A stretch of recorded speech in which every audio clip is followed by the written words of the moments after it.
Okay, I'm back on my 200 Allis tractor. I'm going to slide this whole hub and wheel out right to this. There's a snap ring right here. I'm going to slide this wedge out here. This speed, they're not the easiest to, it'll break loose because I've had it loose before. These 3 bolts are what pull that tapered wedge into this hub. And they are not known, unless you didn't tighten them right to the spec, they'll never come loose like an IH.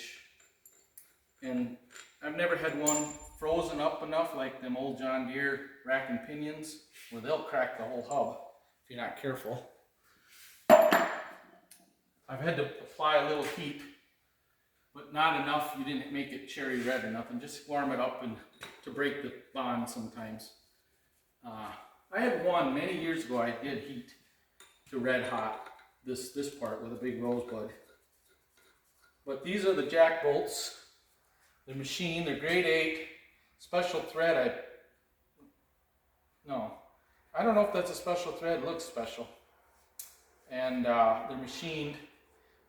If you over tighten one, you gotta tighten them evenly. If you bend this shank, you might as well get another one made or buy one from the AGCO dealer.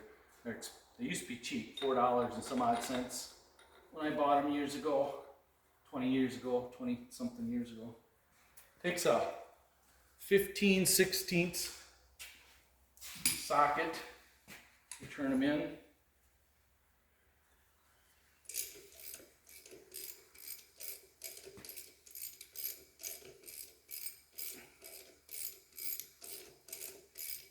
Then you gotta jack the wheel up. Jack this side up. This doesn't have the spin out, so I wish it did. Life would be a lot easier. I don't know why it was. The 190s and 200s, you know, it's like about, in this area, about half have spin out wheels. And I think it depended on who was selling them, what dealer, what they wanted to sell.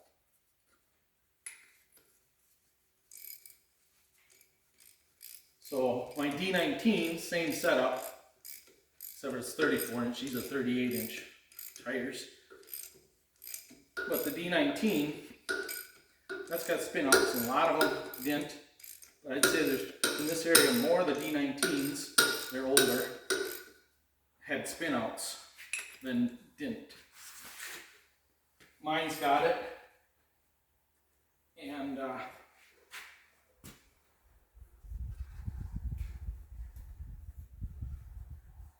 wonder why that got tight so fast.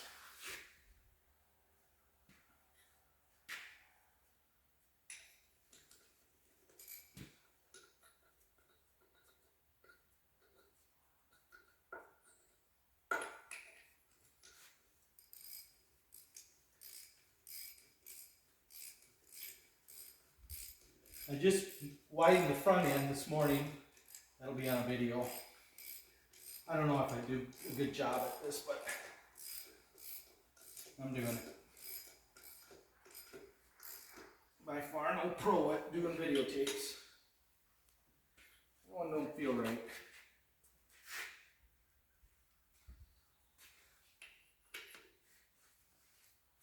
Okay, well, I'm gonna jack this up.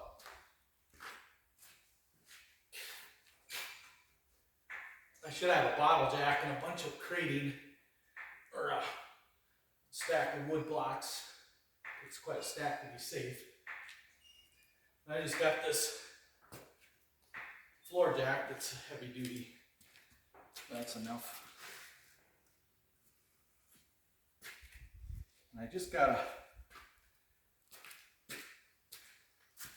lower it just enough to grab.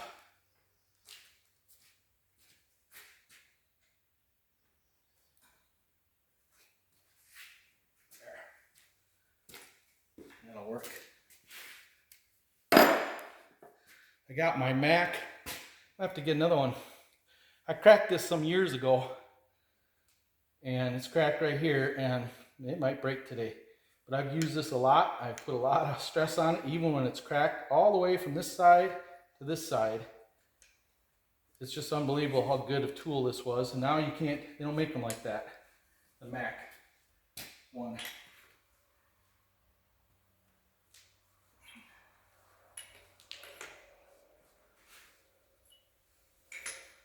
put steady, even pressure. Just go around.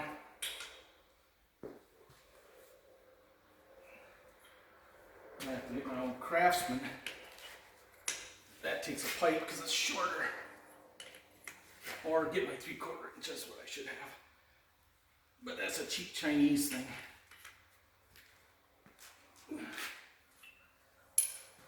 I wonder if somebody's drilled this hole out. That's why this one bottomed in farther. For some reason.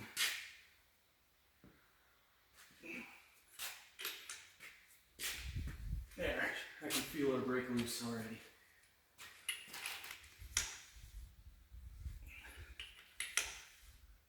If you put all the pressure on one bolt, you're going to bend that bolt. Yeah, she's coming loose. Definitely. I'll jack it up a little more.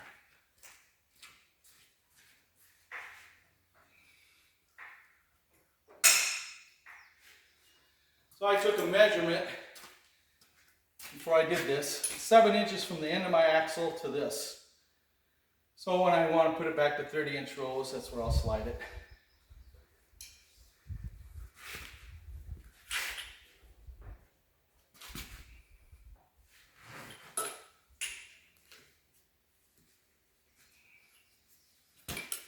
Not that hard if they've been moved. It's been, you know, when I got this, I don't think this thing, it was set for wide rows. I would bet, my shoe come untied, I would bet that it probably had never been moved. I don't know. They were kind of tough when I first did it the first time. But not like an all-day deal. In technical college 30 years ago, I went to mechanic school. Whether it did me any good, I don't know. There was a guy there, he had a John Deere, the rack and pinion. And he had a 1-inch impact trying to crack that thing loose. And he rattled on that thing all day until he cracked this casting. And that was it. Off to the junkyard.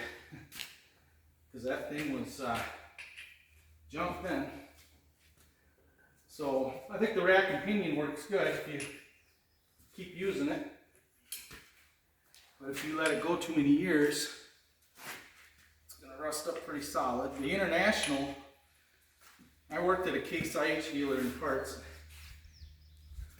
Those guys are always having trouble with the wheels coming loose going down the road. This will never do that if you torque it to their, I think these are 140 foot-pounds only, something like that. You torque them to that, check it after you drive around for an hour or so, and they're good to go. And I don't want to cut down International. They got good tractors too. And John Deere. John Deere's a swear word here though.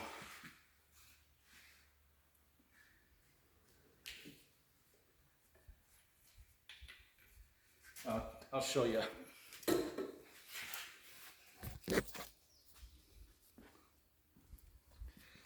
So this is starting to come apart. That was, where you can see that dark area that was wedged in there farther. It's coming. These jack bolts are pushing. See, this one, I think somebody's drilled that hole out, this one right here, deeper. Because I'm almost to the threads, but it's cracked loose, so once it's loose, 2 bolts will push it off. I've never had that before, but I can see how it could happen. Somebody had trouble and they got mad and drilled a bolt out. Maybe they twisted one off and drilled too deep. Especially if they don't know what they're doing. First time I did this, I didn't have the right jack bolts, and I thought, well, I can just make bolts, and I didn't use hard bolts, and I didn't go to a machine shop. This is when I was 20 years old or something. And I made a mess of the threads on my D19. I got it straightened out, but if you look close, take the bolts out, you can see where there's a couple threads, there's some threads gone. I did some drilling, but they'll move, I've moved them, and there's no problem now. But so you just, eventually I'll be able to push this wheel by hand right off. If I had help, I could do it right now.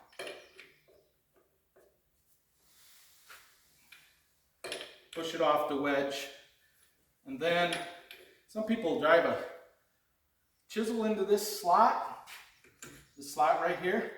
And I know a guy that lost an eye doing that. He worked at a long time ago. There used to be an Allis dealer. I think it was in Brownsdale, Minnesota. Or he worked for, I know there was a case dealer there. You might have, he was an Allis guy, so, before my time. But he came to the technical college, give a talk on being a mechanic, and he had one false eye. And he had safety goggles on. That chisel shot out of there and hit him right through his safety goggles into his eye and took his eye. I've had him, I was always careful, but I have pounded them in and they've come out, hit the wall so hard I thought they were going to stick. So I just don't, I'd rather put a puller on this. So I got it loose. I'm going to pause it a little bit because you don't need to see the boring parts if this ain't the boring part already. I was going to show you the difference. These are the bolts that pull the thread into the big hub, pull it onto the wedge. And this is the pusher bolt I showed you earlier. This threads into the wedge, pushes the hub off the wedge. 3 of these. So it's just that simple. I don't know if I got that on video or not. All I got is my phone. It's propped up by a socket. Hang on.